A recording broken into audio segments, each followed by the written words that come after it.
너희에게 고기가 있느냐라는 제목으로 하나님의 말씀 함께 나누겠습니다. 저는 얼마 전에 이스라엘에 신대원 졸업여행을 다녀왔습니다. 성경에 나오는 그 곳곳을 다니면서 그전에는 하나님과 펜팔하면서 연애하는 그런 느낌이었다면 가서는 직접 만나서 연애하는 느낌, 어떤 느낌인지 아시죠? 서로 눈을 마주치고 손도 잡아보고 서로 대화도 해보고 어떤 그런 느낌으로 하나님을 경험했다라고 말씀드릴 수 있을 것 같습니다.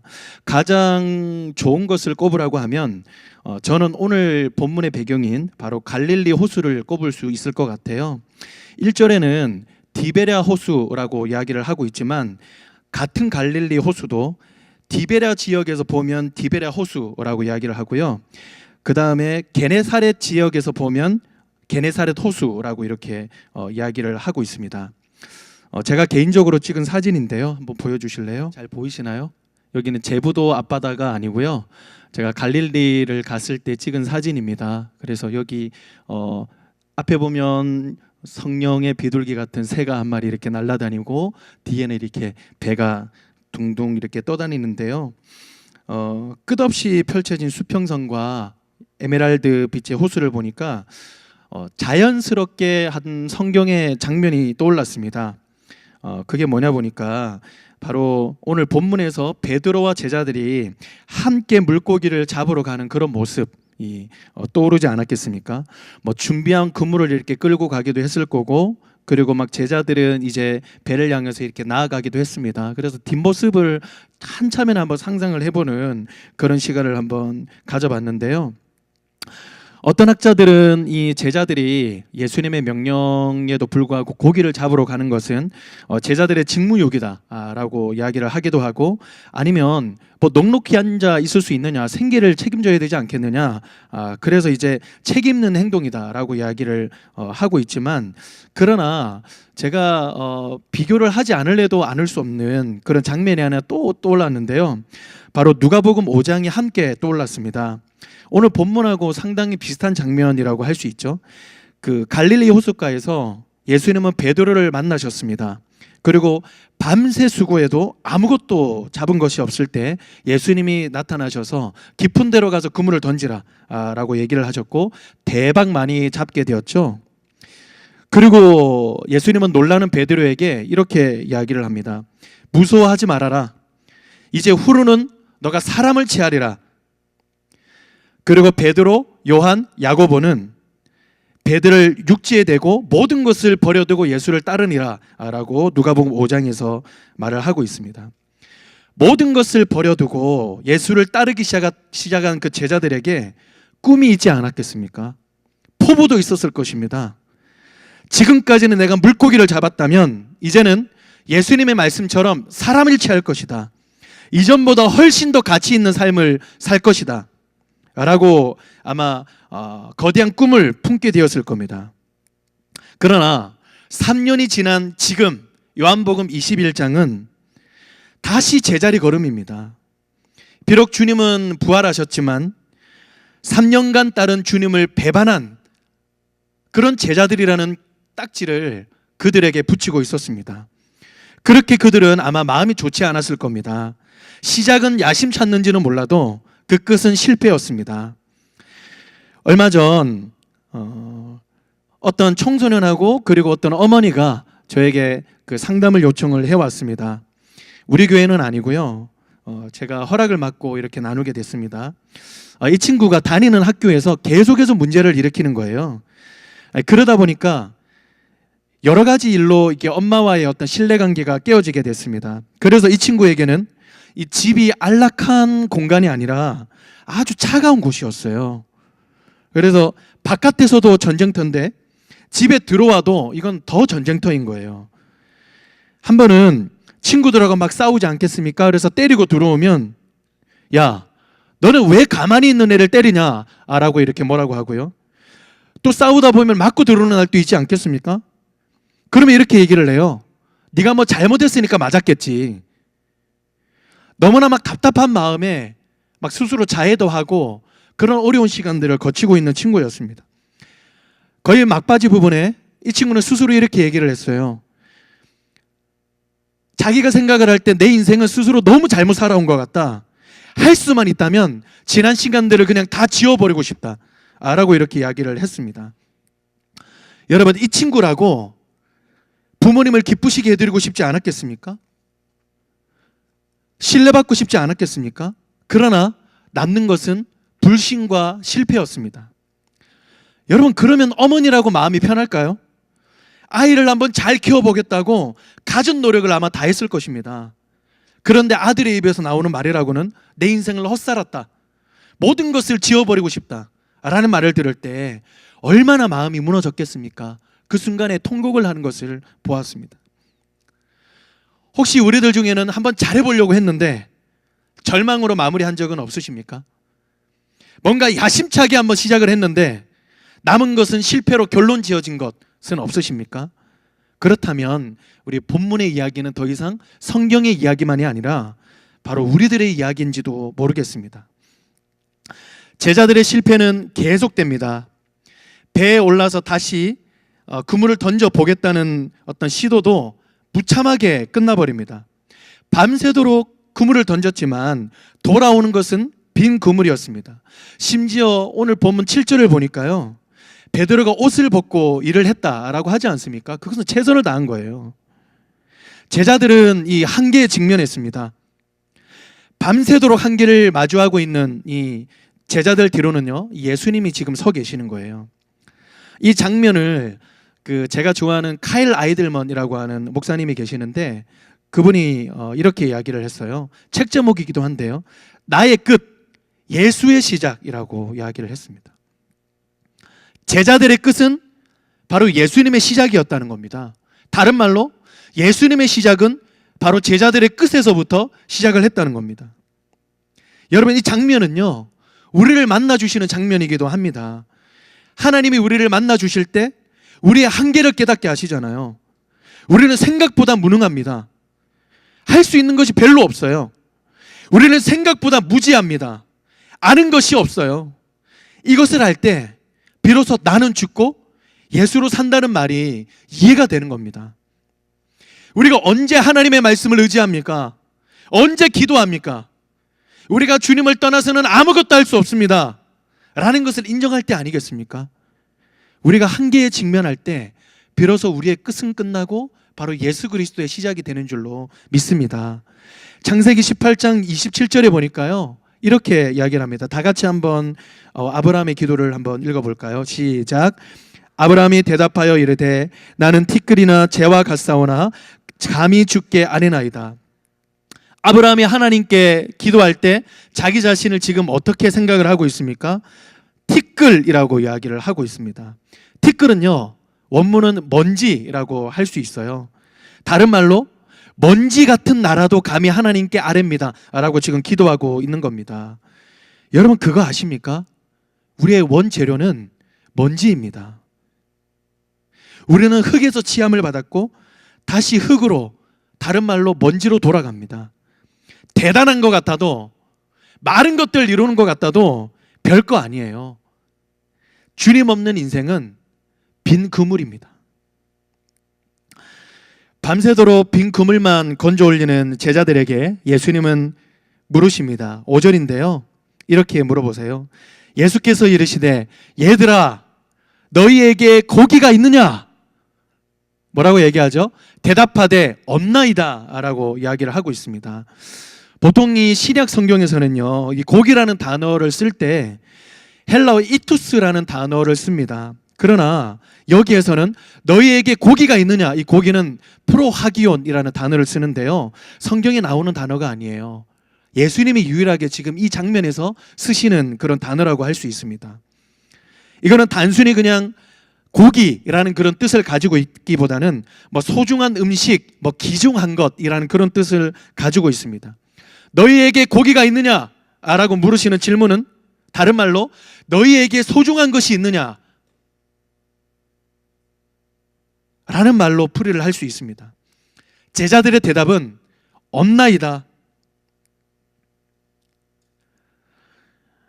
제자들이 추구했던, 제자들이 잡으려고 했던 프로하기온, 귀중한 것, 그것은 무엇인지는 잘 모르겠습니다만 확실한 건 예수님이 추구하셨던 프로화기온, 바로 이 기중한 것과는 달랐다는 것은 확실합니다.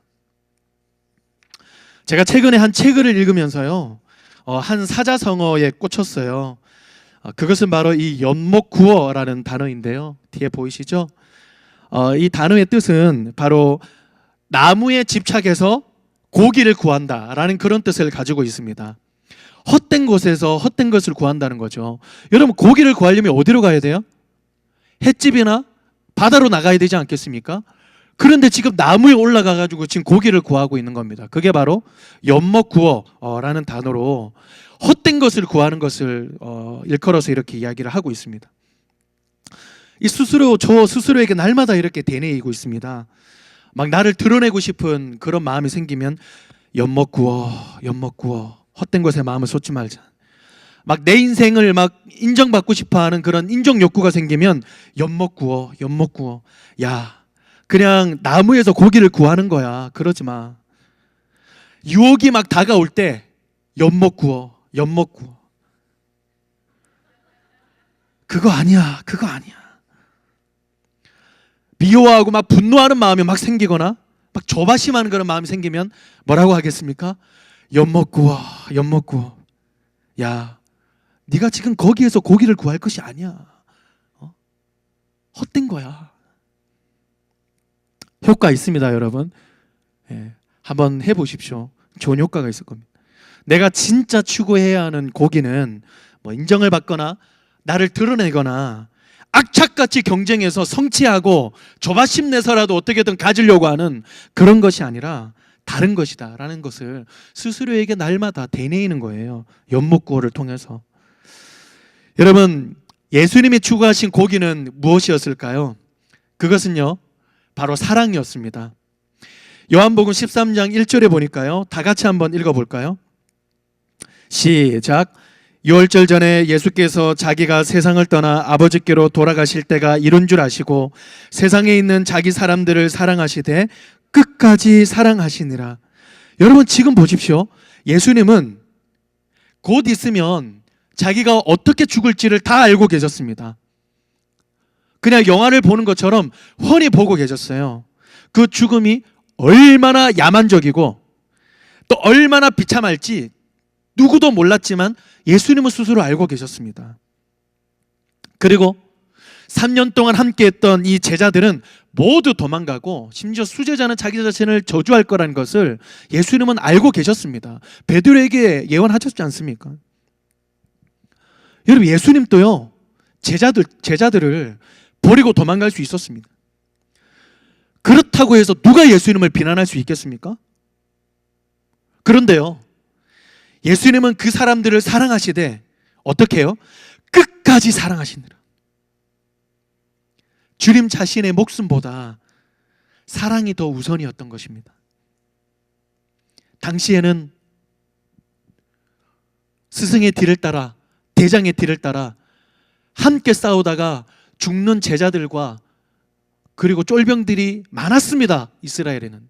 그러나 자기를 버리고 저주하는 그런 제자들이라고 할지라도 그들을 사랑하시되 끝까지 사랑하셨습니다. 부활하신 주님은 제자들을 어떻게 만나 주십니까? 주님은 제자들을 찾아오셨습니다. 그리고 그물을 배의 오른편으로 던져라. 그래야하면 잡으리라. 그러니까 여러분, 어떻게 됐습니까? 153마리라고 하는 이 기적을 낚아 올렸습니다. 여러분, 근데요, 이 많은 고기들을 잡은 것보다 더 큰 기적이 있습니다. 그게 뭘까요? 바로 그물이 찢어지지 않았다는 겁니다. 당시 그물은 일반적으로 이 목화 종류로 만들어졌다고 합니다. 그래서 그물이 이렇게 쉽게 찢어지고 그래서 자주 수선을 해야 됐대요. 사도 요한이 예수님께 부르심을 받을 때 뭘 하고 있었어요? 그물을 수선하고 있었습니다. 누가복음 5장에도 보니까 고기가 심이 많아서 어떻게 되었다? 그물이 찢어졌다라고 이렇게 이야기를 합니다. 그런데 6절에서는 물고기가 많아 그물을 들 수조차 지금 없었다라고 이야기를 하고 있지 않습니까? 이 부실한 그물이 153마리라고 하는 무게를 감당할 수 있는 것이 여러분 대박 기적 아닙니까? 본문은요, 이 사실을 강조하고 있습니다. 11절, 시몬 베드로가 올라가서 그물을 육지에 끌어올리니 가득히 찬 그냥 물고기가 아니에요. 큰 물고기가 백신 3마리라 이같이 많으나 그물이 찢어지지 아니하였더라. 큰 병에 걸렸다가 기도로 회복되는 것도 기적입니다. 그러나 건강한 것도 기적 아닙니까?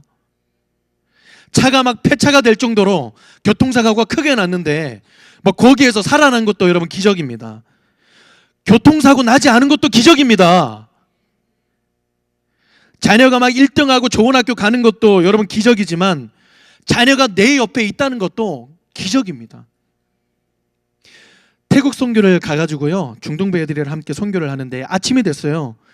한 중등부 친구가 아침이 되어서 저를 보더니 막 뛰어오면서 헐레벌떡하면서 이렇게 얘기를 했어요. 전사님 기적입니다, 기적. 뭐야, 뭔데? 무슨 기적이야?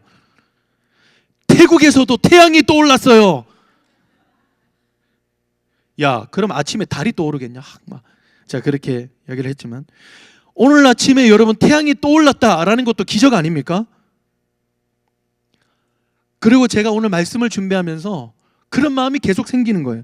야, 진짜 나 같은 놈이 이 자리에 설 수 있다는 그 자체가 기적이다. 우리가 이 자리에 앉아 있는 그 자체도 기적 아니에요? 사람을 사람으로 이타는 기적을 기적으로. 예, 썰렁하네요. 예. 우리 삶의 모든 순간순간이 바로 이 하나님의 사랑으로 지탱되고 있다라는 것을 보여주고 있습니다. 여러분, 이 찬양 있잖아요. 세상 소망 다 사라져가도 주의 사랑은 끝이 없으니, 그 다음 뭐라고 그래요? 살아가는 이 모든 순간이 주 은혜임을 나는 믿네. 여러분, 다른 것이 기적이 아니에요. 다른 것이 은혜가 아니라고요. 살아가는 이 모든 순간순간들이 다 기적이고 은혜임을 믿습니다. 그리고 제자들이 이 고기를 잡고 돌아왔을 때 주님은 사랑의 수고를 보여주십니다. 9절을 다 같이 한번 읽어볼까요? 시작. 육지에 올라보니 숯불이 있는데 그 위에 생선이 놓였고 떡도 있더라 라고 이야기를 하고 있습니다. 주님은 제자들을 위해서 숯불을 피워 지금 놨습니다. 이 숯불은 어디에서 난 걸까요?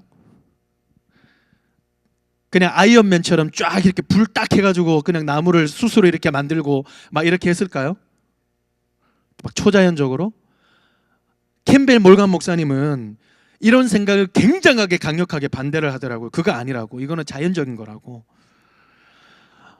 당시에 대부분 이 숯을 만들어 쓴 것을 비추어서 보면요, 인터넷에 제가 한번 검색을 해봤어요. 전통적으로 숯을 만드는 방법이라고 검색을 해봤는데 먼저는 마른 나무를 구해야 돼요. 그래도 토막 이렇게 내야 됩니다. 그리고 나무의 이 용량에 따라서 구덩이를 파요. 막 뭐 10kg다 그러면 그만큼의 구덩이를 파고 10톤이다 그러면 그 정도의 구덩이를 이렇게 팝니다. 그리고 그 구덩이 안에다가 나뭇가지를 잔뜩 이렇게 넣어놓고 불을 막 피워요. 그리고 연기가 이렇게 빠져나갈 수 있는 이렇게 통로를 살짝 이렇게 마련하고 그 위에 마른 나무 토막들을 이렇게 얹어 놓습니다. 그 위를 이렇게 톱밥 같은 걸로 이렇게 덮어 놓거든요. 몇 시간 동안을 계속해서 이렇게 태우고요. 나중에는 이 모래를 이렇게 덮어가지고 산소를 차단하면서 불을 이렇게 끕니다. 한창이 있으면 바로 이 숲이 나온다는 거예요. 숯이. 숯은요, 이 석탄이 아니라 불이 아주 천천히 피어납니다. 그 불을 피우는데 오랜 시간 동안 어떻게 해야 되겠어요? 몸을 구부리고 계속해서 불어야 숯은 불이 붙습니다. 이렇게 해서 주님이 만약에 숯을 준비하시고 불을 붙이셨다면 주님은 사랑의 수고를 아끼지 않으셨던 거예요. 여러분, 숯불과 함께 무엇이 준비가 되었습니까? 고기가 준비가 되었습니다. 여러분, 고기는 어디서 난 걸까요? 지금 바로 앞에는 프로 오브들도 밤새도록 위통을 벗어나면서까지 이렇게 열심히 이렇게 건졌는데도 고기 한 마리 잡지 못했습니다. 준비한 예수님의 그 고기는 여러분 어디에서 났을까요? 중동부에서 물어보면 저요, 노량진 수산시장? 저요, 홈플? 어디에서 건졌는지는 모릅니다. 그러나 여러분, 그 고기를 준비하는 그 하나마저도 주님은 사랑의 수고를 하지 않았겠습니까? 일전에 제가 중등부 예배에서 한번 소개했던 글입니다. 제게 하나님은 3등입니다 라는 글귀인데요, 읽어드릴게요. 나에게 하나님은 3등입니다. 1등은 하고 싶은 일, 2등은 해야 하는 일, 3등은 하나님 만나는 일. 하고 싶은 일을 다 하고 해야 하는 일도 다 마치고 그 후에 여유가 있으면 하나님을 만납니다. 어려운 일이 생길 때도 하나님은 3등입니다. 내 힘으로 한번 해보고 그래도 안 되면 가까이에 있는 사람에게 도와달라고 하고 그나마도 안 될 때 하나님을 부릅니다. 그래서 하나님은 제게 3등입니다. 거리에서도 하나님은 3등입니다. 내게 가장 가까이에 있는 사람은 나 자신, 그 다음 가까운 사람은 내 마음을 알아주는 사람, 다음에야 저 멀리 계신 하나님이 3등입니다. 내게 하나님은 언제나 3등입니다. 그런데 하나님께 나는 1등입니다. 무슨 일이 있어도 내가 부르기만 해도 1등으로 도와주십니다. 내가 괴로워할 때는 만사를 제쳐놓고 달려오십니다. 아무도 내 곁에 없다 생각할 때 홀로 내 곁에 오셔서 나를 위로해 주십니다. 나는 하나님께 언제나 1등입니다.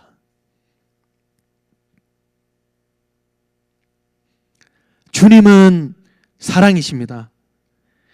우리가 실패하고 절망한 그 자리에서도 여전히 사랑하십니다.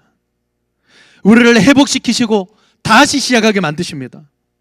주님은 우리를 찾으십니다.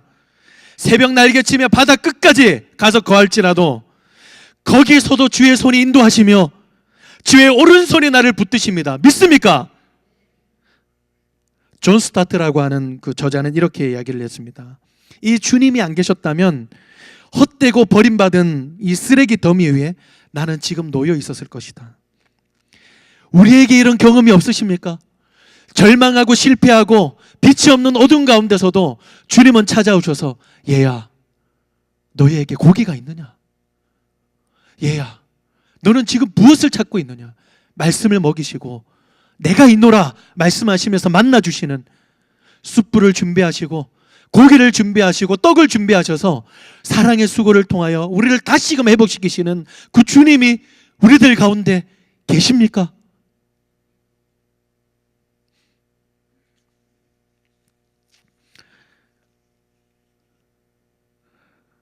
마지막 부분을 보고 말씀을 마무리하겠습니다. 너희에게 고기가 있느냐? 라는 이 질문은요, 예수님이 몰라서 물어보신 거 아니잖아요. 도리어 그 물어보시는 의도는 뭐예요? 너희가 추구하는 소중한 것이 무엇이냐? 라고 물어보신 겁니다.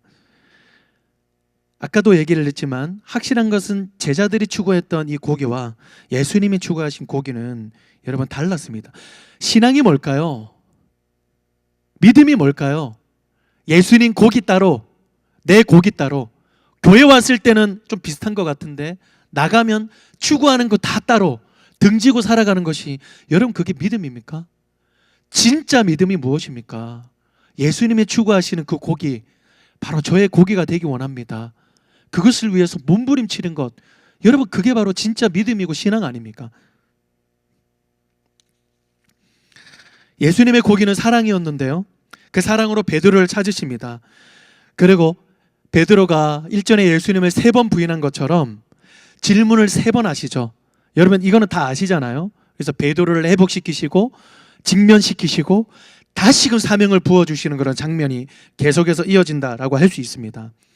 여기에서는요, 이게 예수님의 질문과 그리고 베드로의 답변, 이 두 가지의 핵심을 가지고 함께 좀 진행을 해봤으면 좋겠습니다. 여러분, 이 예수님이 말씀하시는 너는 나를 사랑하느냐 라고 하는 이 질문의 핵심은 여러분 어디에 있죠? 그것은 바로 15절에 있어요. 여기 보니까 네가 이 사람들보다 나를 더 사랑하느냐. 여기 성경에 보면 여기 이 사람들보다 해가지고 이렇게 가로로 해서 밑으로 쭉 내려보시면 이것들보다 라고 이렇게 이야기를 하고 있습니다. 어떤 사본에는 이 사람들보다 라고 번역을 하고 어떤 사본에는 이것들보다 라고 번역을 하기 때문에 성경 속에 이렇게 적어놨습니다. 이 사람들보다 라고 할 때 이 사람들은 누구예요? 지금 베드로 옆에 있는 이 10명의 제자들을 의미를 하지 않았겠습니까? 이것들보다 라고 할 때 이것은 여러분 무엇이었을까요? 지금 베드로가 들고 있었던 이 그물들, 그리고 가득 담아가지고 끌고 왔던 153마리의 그런 큰 물고기, 그리고 자기의 배, 그것을 의미하지 않겠습니까? 너는 이 사람들보다, 너가 지금 가지고 있는 모든 것들보다 나를 더 사랑하느냐 라고 말씀하시는 것이 바로 예수님의 질문의 핵심이라고 이야기를 할 수 있습니다. 그것을 중심으로 계속해서 쭉 한번 봐보시면 좋을 것 같습니다. 이 베드로의 답변의 핵심은 뭘까요? 그것은 바로 제가 주님을 사랑하기 원합니다 라는 답변이라고 이야기를 할 수 있습니다. 네가 나를 사랑하느냐? 예, 그렇습니다. 사랑합니다. 네가 나를 사랑하느냐? 예, 그렇습니다. 제가 사랑합니다. 사랑하느냐? 예, 그렇습니다. 라고 사랑하느냐? 받고 이렇게 하는 이런 지금 장면에서요. 사랑하느냐 라고 할 때 한글로는 이제 사랑이라고 번역을 했지만 원문은 이 세 번의 사랑이 다릅니다. 세 개의 사랑이 다른데요. 첫 번째로 네가 나를 사랑하느냐 라고 물으실 때는 아가파오, 이 아가페 사랑입니다. 이 신적이고 무조건적인 사랑이라고 이야기를 할 수 있죠. 그 질문에 베드로는 예, 저는 주님을 아가페의 사랑으로 사랑합니다 라고 이야기를 한 것이 아니라 답변은 필로스로 답합니다. 바로 우정을 얘기를 하죠. 어떻게 보면 좀 인간적이고 좀 조건적인 사랑이라고 할 수 있습니다. 두 번째 예수님이 물어보실 때도 너는 나를 아가페 사랑으로 사랑하느냐? 라고 물으실 때 베드로는 또 필리아, 필로스라고 이렇게 이야기를 합니다. 세 번째로 질문을 하실 때 예수님은 아가페 사랑이 아니라 그렇다면 너는 나를 필로스 사랑으로 사랑하느냐? 라고 이렇게 물었을 때 베드로는 예, 저는 주님을 필로스 사랑으로 사랑합니다 라고 이렇게 이야기를 했는데요. 이 마지막 세 번째는 다른 장면과 사뭇 다릅니다. 17절이 잘 보여주는데요. 17절 다 같이 한번 읽어보겠습니다. 시작. 세 번째 이르시되 요한의 아들 시몬아 네가 나를 사랑하느냐 하시니 주께서 세 번째 네가 나를 사랑하느냐 하심으로 베드로가 근심하여 이르되 주님 모든 것을 아시오매 내가 주님을 사랑하는 줄을 주님께서 아시나이다. 예수께서 이르시되 내 양을 먹이라. 여러분 여기에서 핵심, 여러분들의 눈에 보이는 단어가 여러분 무엇입니까? 주님 모든 것을 아십니다 라고 새롭게 고백을 하고 있습니다. 여러분 원래 베드로라면요, 네가 나를 아가페의 사랑으로 사랑하느냐 라고 했을 때 막 방방 뛰면서 주님 제가 100번이라도 아가페의 사랑으로 주님을 사랑할 수 있습니다 라고 그렇게 아마 얘기를 당돌하게 했을 겁니다. 요한복음 13장 37절에서는 예수님께 뭐라고 얘기를 해요? 내가 주를 위하여 목숨을 버리겠습니다 라고까지 이야기를 했던 베드로가 아닙니까? 그런데 지금은 주님은 다 아십니다. 고백하면서 필리아의 사랑으로 고백을 합니다. 이 부분에 대한 의미와 해석은 좀 다양할 수 있지만요, 제가 묵상하고 나누고 싶었던 포인트는 바로 이거예요.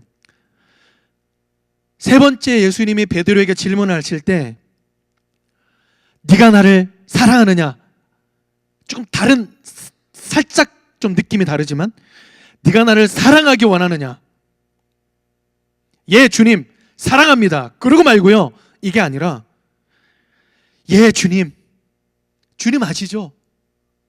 저 연약합니다. 또 실패할 수 있습니다. 또 어디선가 저는 절망할지 모릅니다. 그러나 주님이 저를 사랑하신 것을 힘입어서 이 사람들보다 이것들보다 더 주님을 사랑하기 원합니다. 더 사랑하기 원합니다. 아까 나누었던 내게 하나님은 3등입니다 라는 글귀는 이렇게 마무리됩니다. 나도 하나님을 1등으로 생각했으면 좋겠습니다. 만사 제쳐놓고 만나고 작은 고비 때마다 손을 꼭 붙잡는 내게 1등으로 가까이 계신 하나님이셨으면 좋겠습니다. 내게 1등이신 하나님을 나도 1등으로 모시고 싶습니다. 부활하신 주님은 이 밤 우리들에게 이렇게 물어보실 것입니다. 너희들에게 고기가 있느냐? 너희들에게 고기는 무엇이냐? 주님, 우리는 쉽게 좌절하고 넘어질지 모르지만 사랑하시되 끝까지 사랑하시는 그 주님의 사랑을 힘입어서 온 세상 날 버려도 주 예수 안 버려! 라고 하는 그 주님의 사랑을 힘입어서 다른 그 누구보다, 다른 그 어떤 것보다 주님을 더 사랑하기 원합니다 라고 고백하는 것이 우리의 가장 귀중한 고백이고 우리를 진짜 회복하고 살아나게 만드는 그 하나님의 귀중한 것이라는 것을 우리 마음속에 새기고 주님 앞에 나아가기를 원합니다.